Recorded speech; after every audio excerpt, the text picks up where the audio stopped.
నీ కోపం నాకు అర్థమైంది. ఆ ఎస్ఐ ఇప్పుడే ఫోన్ చేశాడు. వివరంగా చెప్పలేదు కానీ సాకేత్ని హాస్పిటల్కి తీసుకురావడం తప్పనిసరి అయిందని సారీ చెప్పాడు. ఆ ఎస్ఐ సారీలు ఎవరికి కావాలి? అంత బలమైన కారణం ఏంటట? అదే నేను అడిగాను. ప్రస్తుతం నన్నేమి అడగొద్దు అన్నాడు. మరీ నిలదీస్తే మనకే మంచిది కాదని ఆగాను. అయితే ఆ సీత ఏదో చేసుంటుంది.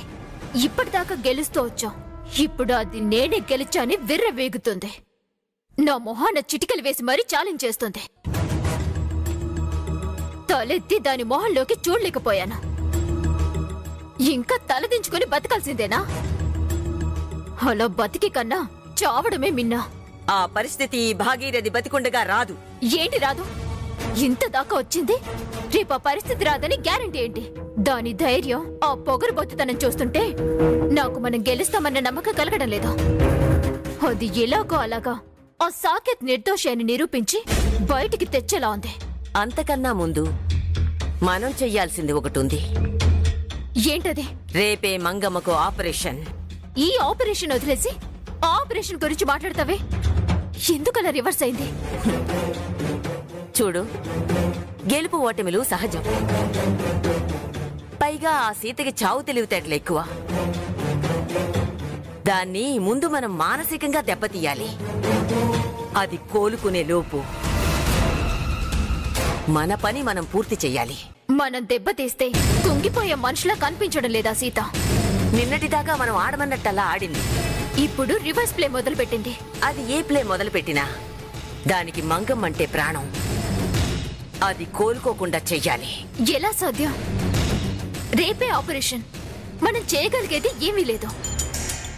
డ్యూటీ ప్రకారం డాక్టర్స్ ఆపరేషన్ చేస్తారు, రోగం నయం చేస్తారు. ఆ సాకేత్ ని మనం చేయగలిగిందేంటి? భూరికంపం ఎక్కించడం ఎలా? ఆపరేషన్ సక్సెస్ కాదు. కలకంటున్నావా? కల కాదు, వల పన్నాను. నువ్వు నేను చెప్పినట్టు చెయ్యి. 1 by 1 నరుక్కొద్దాం. ఏం చేయమంటావు?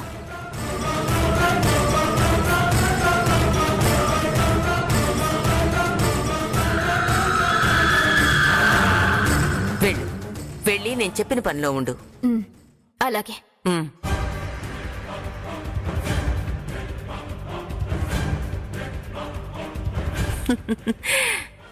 మంగ, రేపటితో నీ కథ సమాప్తం.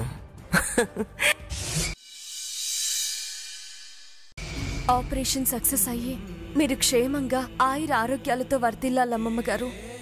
మీ అందరి ప్రేమాభిమానాలున్నాయి. ఆ దేవుడి ఆశీర్వాదం ఉంది. నాకేమవుతుంది సీత? మీ నమ్మకాలే నాకు ప్రాణాలు పోస్తాయి. అమ్మమ్మ, నువ్వు 10 కాలాల పాటు చల్లగా ఉంటేనే మేము ఆనందంగా నీ నీడలో బతకగలం. ఈ విషయంలో సాకేత్ ఇక్కడ లేకపోవడం ఏం లోటుగా ఉంది. మంగా, నువ్వు వాడి విషయంలో ఏం దిగులు పడొద్దు. వాణ్ణి ఎలాగైనా నిర్దోషిగా విడుదల చేయించే పూచి నాది. జడ్జి గారి మీద నాకు ఆ నమ్మకం ఉందిలేండి. అలాంటప్పుడు నువ్వు కూడా నాకు న్యాయం చేయాలి. ఆ భగవంతుడు మనకు అన్యాయం చెయ్యలేండి. నీకు మేమున్నాం, మాకు నువ్వు కావాలి. ఆ విషయం భగవంతుడికి తెలిసినానమ్మా. అందుకేగా నేను ధైర్యంగా ఉంది.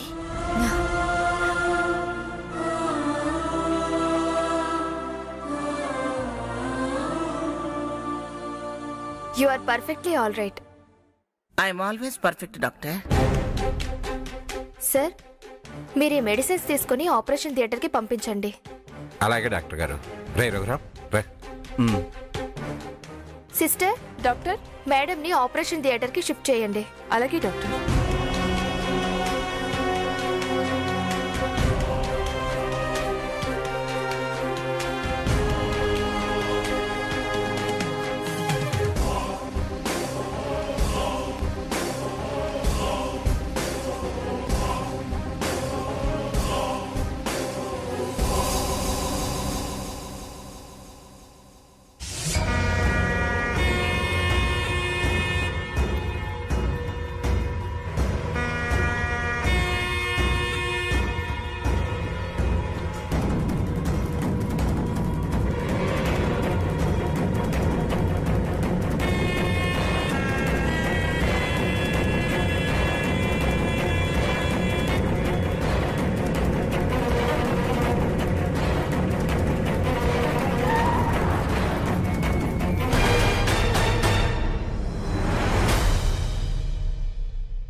అమ్మమ్మా, వచ్చావా?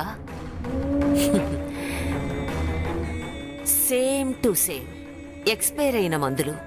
ఈ మందులతో ఆ మంగమ్మ ఎక్స్పైర్ అవ్వడం ఖాయం. మరో 2 గంటల్లో ఆపరేషన్కు భయపడి మంగమ్మ గుండాగి చచ్చింది అన్న వార్త బయటకొస్తుంది. తీసుకో.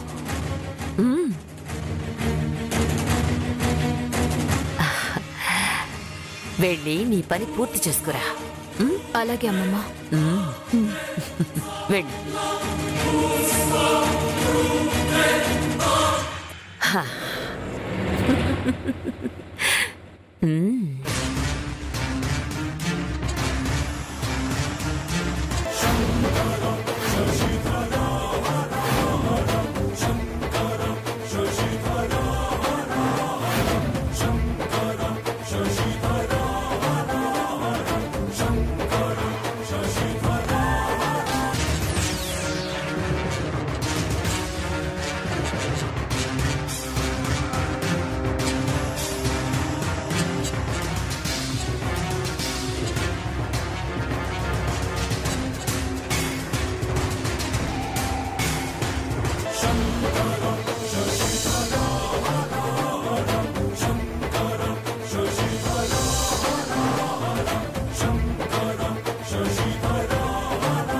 ఎక్స్పైర్ అయిన మందులు. ఈ మందులతో ఆ మంగమ్మ ఎక్స్పైర్ అవ్వడం ఖాయం.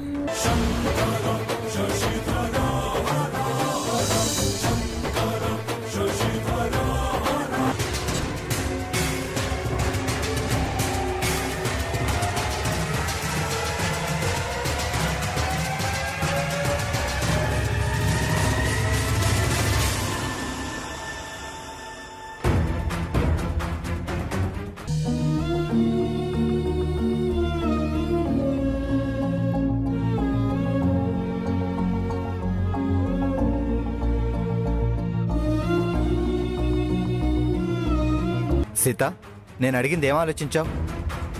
ఏంటది? మళ్ళీ మొదటి నుంచి చెప్పాలా? డాక్యుమెంట్స్ మీద నీ సంతకం కావాలన్నాను కదా. ఏంటి రఘు, అవతల అమ్మమ్మ గారు ఆపరేషన్ థియేటర్లో ఉంటే ఇప్పుడా నువ్వు ఆ విషయం అడిగేది? దేనికైనా సమయం సందర్భం ఉండాలి. సీత, నాకు సమయం లేదు. నువ్వు ఇలా ఆ వంక ఈ వంక పెట్టి డిలే చేస్తుంటే నేను వేరే వాళ్ళ ఎదురు చూడలేను. నాకు వెంటనే డాక్యుమెంట్స్ మీద సంతకం కావాలి సీత.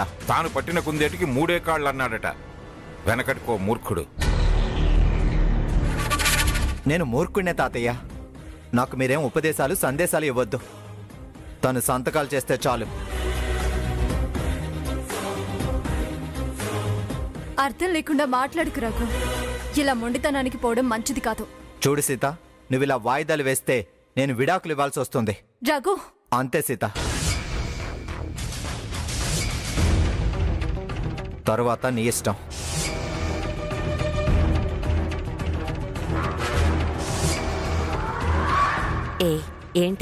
ఏంటే వాడిప్పుడు అన్నది? సంతకాలు చేయకపోతే విడాకులిస్తానంటున్నాడు. మళ్ళీ చెప్పు. సంతకాలు చేయకపోతే విడాకులిస్తానంటున్నాడు. ఆహాహాహాహా, ఆ మాట వింటుంటే ఎంత హాయిగా ఉంది. చక్కగా, మనసుకు ప్రశాంతంగా, ఎంతో ఆనందంగా ఉంది. డబుల్ ధమాకా కాదు, త్రిపుల్ ధమాకా తగిలినట్టుంది. అవునమ్మమ్మా. ఒకవైపు సాకేత్ ఉరికంబం, మరోవైపు మంగమ్మ శవయాత్ర, ఇంకోవైపు వీళ్ల విడాకులు. చాలా చాలా గొప్పగా ఉంది. గొప్ప శుభవార్తలు వింటున్నాను. అవును, ఇది మొండికెయ్యాలి, వాడు విడాకులివ్వాల్సిందే.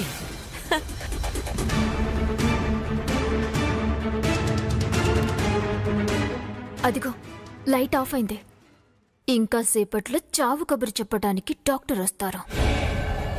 డాక్టర్ గారు ఎలా ఉంది? 2 స్టంట్స్ కూడా చాలా చక్కగా అమిరిపోయాయి. She is safe.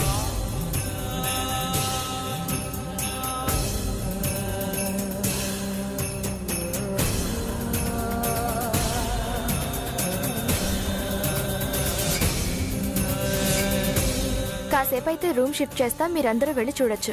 అలాగే. Okay doctor. Thank you doctor. ఇదేంటి చచ్చిందని చెప్తుందనుకుంటే సేఫ్ అంటుంది, పోయింది అంటుందనుకుంటే అమిరాయి అంటుంది. ఏమైంది ఊర్మిళ? అది నాకు అర్థం కావడం లేదు. నేను చెప్తాను.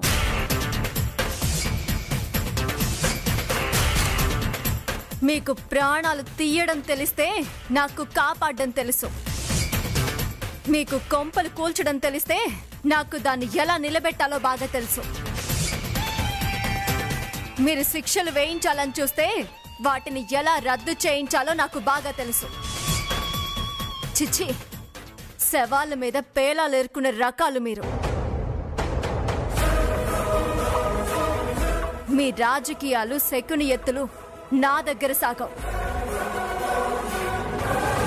ఏ ఎత్తైనా చిత్తవ్వాల్సిందే.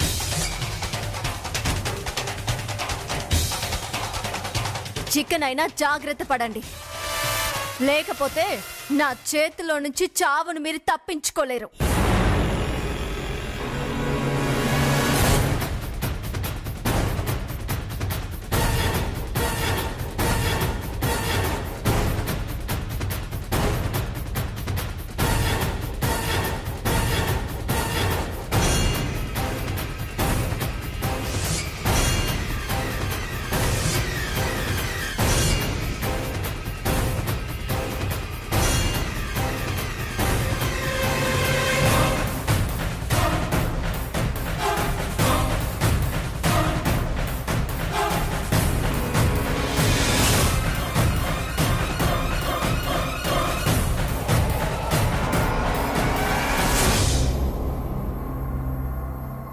అన్ని విధాలా ఆరోగ్యవంతంగా ఉన్నారు. మెడిసిన్స్ రెగ్యులర్గా వాడుతూ ఉంటే ఇక ఏ ప్రాబ్లం రాదు. విన్నావుగా మంగ, మెడిసిన్స్ రెగ్యులర్గా వాడాలట. నా ప్రాణం మీద నాకు తీపుండదా ఏమిటి? ఎందుకు వాడినాం?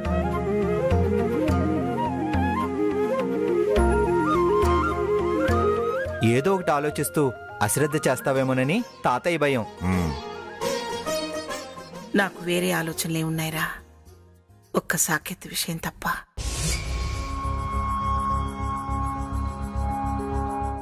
మీరు ఆ విషయం మర్చిపోండి అమ్మమ్మగారు. అవునమ్మగారు. అవును, ఎలా అయినా విడుదల చేయించి తీసుకొస్తామని మీకు హామీ ఇచ్చాం కదా.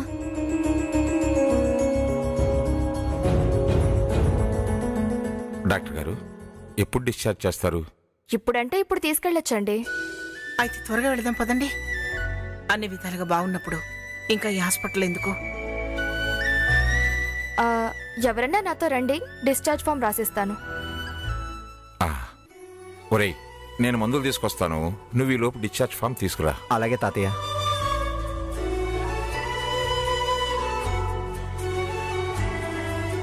అమ్మమ్మ గారు, మీరు డిశ్చార్జ్ అయ్యాక ఇటు నుంచిటే గుడికి వెళ్దాం. అలాగే సీత. అమ్మమ్మ గారు, మనం డిశ్చార్జ్ అయిన వెంటనే ముందు గుడికి వెళ్ళాలి. అలాగే సీత.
అమ్మా సీత,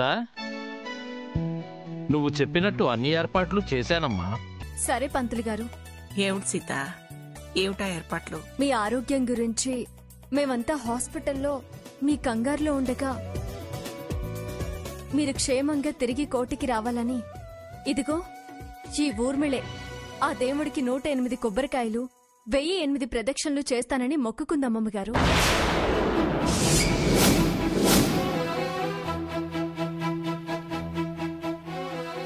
అందుకే తన కోరిక ఆ దేవుడి ముందు మీ కళ్ళ ముందే తీర్చాలని మిమ్మల్ని అందరినీ ఇక్కడికి తీసుకొచ్చాను.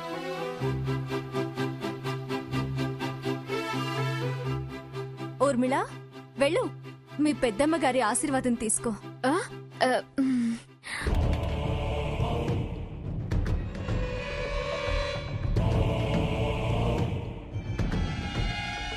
నేనంటే ఎంత ప్రేమ నీకు. నువ్వంటే నాకు ప్రేమేంటి?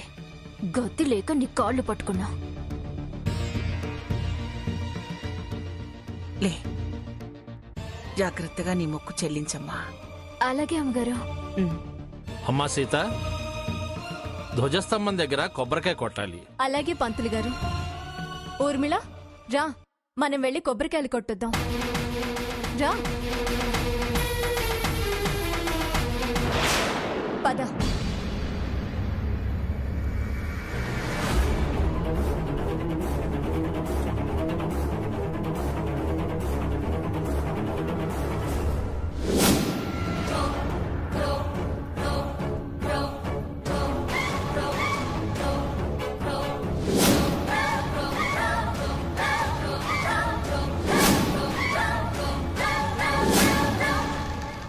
ఏంటే అలా చూస్తున్నావు?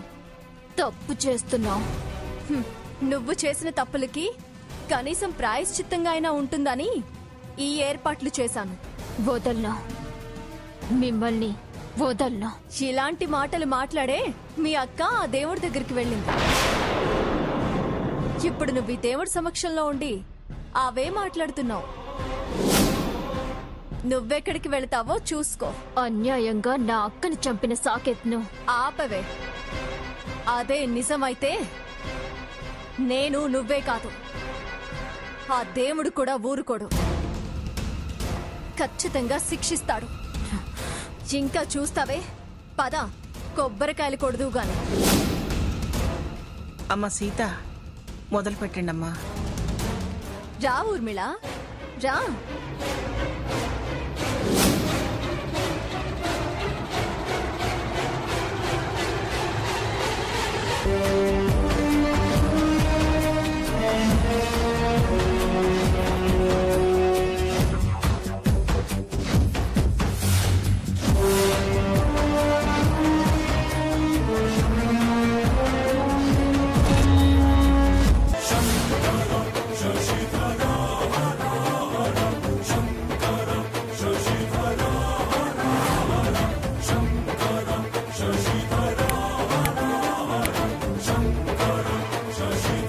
ఏంటి ఆలోచిస్తున్నావు? కొబ్బరికాయ కొట్టు.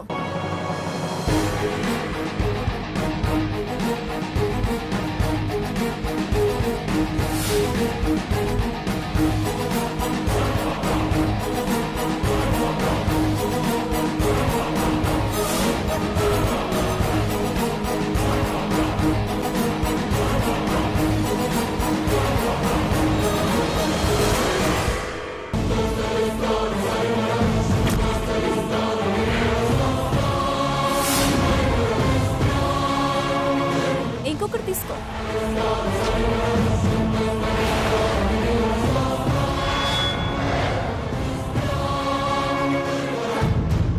అప్పుడే నీర్చి పడిపోతేలా? ఇంకా చాలా ఉన్నాయి. కొట్టు.